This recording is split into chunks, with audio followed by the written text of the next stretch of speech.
ले लेते हैं पाकिस्तान तहरीक इंसाफ के इंफॉर्मेशन सेक्रेटरी हैं कराची के, उनसे बात करते हैं। आदिल अंसारी साहब, उनसे जान लेते हैं क्योंकि वो इस्लामाबाद में मौजूद हैं और खुर्रम शेर ज़मान साहब जिनको उनकी आला क़यादत की तरफ से ये ज़िम्मेदारी दी गई है, ये उनके साथ साथ मौजूद हैं।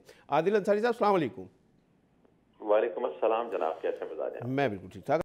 आदिल अंसारी साहब, ये फरमाइएगा कि वजह क्या बनी, क्यों आप लोगों ने जब इब्तदाई समात के लिए मंजूर हो गई थी आपकी दरख्वास्त, तो फिर आप लोगों ने क्यों वापस ली ये एप्लीकेशन?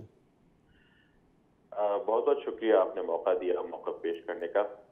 देखें अमर साहब, जो हमने पहले दस्तावेजात जो जमा करवाई और हमने जो एप्लीकेशन जमा करवाई थी, उसमें जिस जायदाद का हमने जिक्र किया था, हमारे पास ड्यूरिंग द प्रोसीडिंग जब हमें परमिशन मिली कि आपकी हेयरिंग अप्रूव हो गई है, उस दौरान हमारे पास अटेस्ट करने के दौरान मजीद डॉक्यूमेंट्स रिसीव हुए, मजीद मवाद रिसीव हुआ, मजीद ऐसी चीजें हमें रिसीव हुई जो उनके इलेक्शन कमीशन के डॉक्यूमेंट्स में जमा नहीं थी। ठीक है जी। अब कुल तादाद जिस इंफॉर्मेशन की थी वो थी एक, जब हमने एप्लीकेशन जमा करवाई थी। उसके बाद उसकी तादाद हो गई मजीद। तो ऑब्वियसली बात बनती है कि या तो हम इलेक्शन कमीशन में अपनी एप्लीकेशन को जो है वो रिवाइज करवाएं, या हम इस एप्लीकेशन को मूव करें जो हमारी आला अदलिया है या सुप्रीम कोर्ट है उसकी तरफ मूव करें। रीजन क्या है? देखें, हम समझते हैं कि आसिफ जरदारी साहब जो है वो सिर्फ एक एमएनए नहीं है, वो साबिक सदर पाकिस्तान है, उनका एक बहुत बड़ा रुतबा रह चुका है, पाकिस्तान की अहम शख्सियत रह चुके हैं। ठीक है। दूसरी बड़ी चीज ये है कि वो पीपल्स पार्टी के को चेयरमैन भी है। ठीक है जी। मैं अपनी जाती हैसियत में भी अगर इसको देखूं तो मैं ये समझता हूं कि वो जिस तरह से सुप्रीम कोर्ट में नवाज शरीफ का पनामा का केस चला और फिर उनकी बाकी जो डीलिंग्स हुई है केस की, वो इस अवाम की इंटरेस्ट के अंदर हुई है, वो पाकिस्तान की इंटरेस्ट के अंदर केस को हैंडल किया गया है। तो इसी वजह से हम चाह रहे हैं कि सुप्रीम कोर्ट में जब हम रिक्वेस्ट पेश करें चीफ जस्टिस साहब के सामने, तो वो उन ग्राउंड्स पे भी पेश करें कि न सिर्फ उनकी रुकनियत, बल्कि अगर मैं चाहूं तो मैं इस बेस पे भी इंशाल्लाह आपके सामने हम पेटिशन की डिटेल्स भी रखेंगे तो आपको अंदाजा हो जाएगा। लेकिन मैं अपनी जाती ख्वाहिश में अगर जाहिर करना चाहूं तो ये चाहूंगा कि इनकी पार्टी की रुकनियत भी, पार्टी की को चेयरमैनशिप भी, और इनको जो मराहतें मिल रही हैं वो भी, ताकि हम इंशाल्लाह इनको एक यू टर्न सिखाएं कि ये यू टर्न जो लेकर ये असेंबली से सीधा घर, और अगर इससे भी इनके लिए हम बुरा इंशाल्लाह कर सके तो ये लीगली तौर के ऊपर जेल की तरफ लेके जाएं इनको इंशाल्लाह। यू टर्न करा के आप जेल ले जाएंगे, लेकिन फिल वक्त तो आदिल अंसारी साहब यू टर्न आप लोगों ने लिया जब इब्तदाई समात होने वाली थी। अभी हमारी साबिक सेक्रेटरी इलेक्शन कमीशन से भी गुफ्तगू हुई, उन्होंने हमें कुछ बातें बताई कि आप जो फाइल करने जाएंगे सुप्रीम कोर्ट वो आर्टिकल 199 के तहत होगा, ऐसा ही है सर? हमारे पास पिटीशन तमाम ऑलमोस्ट फाइनल स्टेजेस के ऊपर हैं, हमने तमाम चीजें रेडी कर ली हैं। डिटेल्स इंशाल्लाह आपसे शेयर करेंगे कि हम कौन से सेक्शंस लगा रहे हैं, उसके ऊपर कौन से सेक्शंस का रेफरेंस दे रहे हैं। मैंने सुना था मौजूद सेक्रेटरी साहब की गुफ्तगू को भी कि वो बता रहे थे कि इलेक्शन कमीशन भी शायद इस चीज को उस तरह से ना सुन सके और ये उनके दायरेकार में नहीं भी आती हो। देखिए जी, हमारे लॉज, हमारे क्लॉजेस के अंदर, हमारे कॉन्स्टिट्यूशन के अंदर बहुत सारे ऐसे रूम्स हैं कि जिनको आप यूज करते हुए बहुत लीगल तरीके से इवन इलेक्शन कमीशन में भी हम प्रोसीड कर सकते थे, हमें वहां से भी कोई किसी किस्म की रुकावट नहीं आनी थी। लेकिन उनका डोमेन लिमिटेड है, उनका स्कोप लिमिटेड है। हम इस केस को पाकिस्तान के इंटरेस्ट में वाज़ेह स्कोप और बड़े स्कोप की तरफ लेके जाना चाह रहे थे। यही वजह थी कि हम वहां पर मूव करें और इंशाल्लाह हमें इस बात का भरोसा है कि इंशाल्लाह। बट आदिल अंसारी साहब, कदा कलामी की मैं माजरत चाहूँगा, मामला ये है कि जो ज्यूरिसडिक्शन है सुप्रीम कोर्ट की, सुप्रीम कोर्ट ट्रायल कोर्ट तो है नहीं, तो आप लोग वहाँ जाएंगे 199 के तहत जाएंगे तो वो तो एक पिटीशन होगी जो कि एक दरख्वास्त होगी, वो पाकिस्तान का कोई भी शहरी लगा सकता है। अल्टीमेटली ये ज्यूरिसडिक्शन, ये इख्तियार जो है सुप्रीम इसका इलेक्शन कमीशन ऑफ पाकिस्तान का है किसी को डिसीट करने का या उसको नोटिफिकेशन देने का, और स्पीकर के थ्रू आप जाते हैं किसी मेंबर कौमी असेंबली की अगर आप बात करते हैं। तो ये मामला थोड़ा सा कुछ ऐसा हो गया कि कहीं ऐसा तो नहीं है कि बैकडोर आप लोगों को कुछ पीपल्स पार्टी से मामला चल रहे हैं तो उस हवाले के तहत आप लोगों ने ये कर लिया और फिल वक्त आप ऐसा तासुर देना चाह रहे हैं कि 199 के तहत आप जा रहे हैं, पिटीशन फाइल करेंगे, ठीक है, पिटीशन फाइल हो भी जाएगी तो उसको आप किस तरह अर्जेंटली आप उस पर उसको प्रोसीड करवाएंगे? देखिए जी, आपको हम पहले एक बात बहुत क्लियर करते हैं कि आप एक रेफरेंस का जिक्र कर रहे हैं आर्टिकल 199 का। मैंने अभी इसका कोई जिक्र नहीं किया, हमने अभी तक आपके सामने पिटीशन रखी है, तो इंशाल्लाह आपके सामने वाज़ेह हो जाएगा कि हम किन किन कंडीशंस और किन रेफरेंसेस के थ्रू हम केस को सबमिट कर रहे हैं। नंबर 1। ठीक है। नंबर 2, आपने बैकडोर राब्तों की बात की है।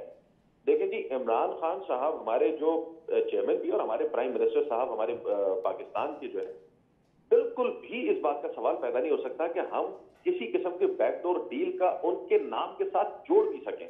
ये सोच ही बिल्कुल नहीं हो सकती कि इमरान खान साहब कभी भी किसी वजह से कोई बैकडोर डील को एक्सेप्ट कर सकें। नहीं, बात आपकी दुरुस्त है, आपकी कथा कलामी की माजरत। देखें, शहबाज शरीफ साहब, एक वर्जन आपको दे दूं प्लीज, वर्जन आपको दे दूं कि पाकिस्तान में पाकिस्तानी कौम ने जो हमें मैंडेट दिया ना, वो इन करप्ट जो बड़े लीडरान हैं जिन्होंने करप्शन किया, उनको जेल में डालने का मैंडेट दिया है, पाकिस्तान में इंसाफ का निजाम लाने का मैंडेट दिया है, इस चीज का नहीं दिया कि हम बैकडोर डील्स बनाएं। बिल्कुल दुरुस्त बात है, लेकिन बात यह है कि देखें, पॉलिटिक्स में तो पॉसिबिलिटी की साइंस है ना, साइंस ऑफ पॉसिबिलिटीज है। अब मामला यह है कि शहबाज शरीफ साहब के हवाले से भी आपके चेयरमैन वजीर आजम इमरान खान साहब का मौक़िफ़ बहुत सख्त था कि पीएसी की उनको सरबराही नहीं देनी, लेकिन क्योंकि आपने ऐवान चलाना होता है, आपने लीगल उसके अंदर कानून साजी करनी होती है, और आपके पास इस वक्त नंबर्स भी पूरे नहीं है, तो आपको किसी भी किस्म की कानून साजी करने के लिए मामला तय करने पड़ते हैं किसी न किसी मकाम पे, किसी न किसी उस पे। तो क्या हम ये समझें कि अब कोई मामला तय नहीं होंगे, क्योंकि आगे जाके अभी आने वाले दिनों में बहुत इंपॉर्टेंट लेजिस्लेशन होनी है जो लाजमी है, उसको करवाना है, तो क्या उसको करवाने के लिए आप कोई इस तरह की बात नहीं करेंगे? आप ये कह रहे हैं कि हम अब ये नहीं सुनेंगे कि जी ये रेफरेंस हमने जो है वो फाइल किया था, लेकिन क्योंकि ये जुरिस्डिक्शन ही नहीं है तो इसलिए वापस इलेक्शन, तो मामला सियासत की नज़र हो सकते हैं ऐसे? बिल्कुल भी नहीं। आपने जो पब्लिक अकाउंट्स कमेटी के चेयरमैनशिप की बात की है, ये मैं समझता हूं हमारी जीत है। वो इस तरह से कि पाकिस्तान तहरीक इंसाफ की हुकूमत में तो हम जीरो करप्शन के बेस पे बिलीव करते हैं, तो पीएसी के जो चेयरमैन है वो हमारे दौर की जो अकाउंटेबिलिटी है उसको मॉनिटर करेंगे, लेकिन पिछले दौर जो उनका गुज़रा हुआ दौर है उनकी अकाउंटेबिलिटी वो नहीं कर रहे होंगे, उसके लिए एक अलग सब कमेटी बन रही होगी। तो ये एक हमारी जीत है, पाकिस्तानी कौम की जीत है कि हम उनको उस दौर की इजाजत नहीं दे रहे जिस दौर में वो खुद हुकूमत कर रहे थे। अच्छा, वैसे कमाल, वैसे आदिल अंसारी साहब कमाल है कि आपने इसको भी अपनी जीत करार दे दिया, जबकि ये बात बड़ी क्लियरली इमरान खान साहब ने बारहा ये बात कही थी कि वो पीएसी का चेयरमैन नहीं बनेंगे, और उनकी अपनी काबीना के एक रुकन तो जा रहे हैं सुप्रीम कोर्ट इस फैसले के खिलाफ, शेख रशीद साहब, और फवाद चौधरी साहब ने बबांगे दोहल इख्तलाफ का इजहार किया कि जी मुझे इस बात से इख्तलाफ है, लेकिन आप इसको अपनी जीत करार दे रहे हैं। शेख रशीद साहब भी बिल्कुल सही कह रहे हैं, फवाद चौधरी साहब भी बिल्कुल सही कह रहे हैं, मेरा वर्जन है और ये भी बिल्कुल हमारी लाइंस के मुताबिक ही है।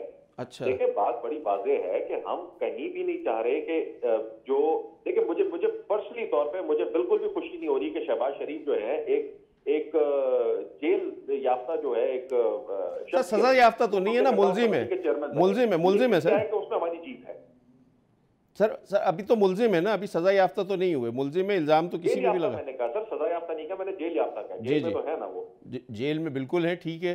तो कल को जो है, जैसे आपके आजम सवाती साहब हैं, उनके बारे में भी जीआईटी में बहुत सख्त अल्फाज इस्तेमाल किए गए हैं, उनके बारे में भी ये कहा है कि उन्होंने हदूद से तजावुज किया है। उन्होंने अपना इस्तीफा दिया, उनका इस्तीफा मंजूर हो गया, 6 दिसंबर को दिया था, 6 दिसंबर को दिया था, कल आप लोगों ने आज उसको मंजूर किया है, तो 1 महीने बाद मामला है। लेकिन बात ये हो रही है कि मंजूर तो हो गया, ये नहीं हो रहा कि हम कम अज कम उसके ऊपर हमने लगा हुआ हो और इन लोगों की तरह हमने जो है वो इस किस्म का गाजर खाया कि पेट में दर्द होना शुरू हो गया इन लोगों को। लेकिन हमने कम अज कम इस तरह का नहीं किया कि जैसे ही इल्जामात आए, बाबर आवान साहब, आजम सवाती साहब, इन मोहतरम शख्सियात ने अपना इस्तीफा पेश किया और वो मंजूर हो गया। देखें, कानून की नजर में इस चीज की बड़ी अहमियत है, आवाम इस चीज को इस नजर से देखती है कि हम कानून की किस तरह से रिस्पेक्ट करते हैं।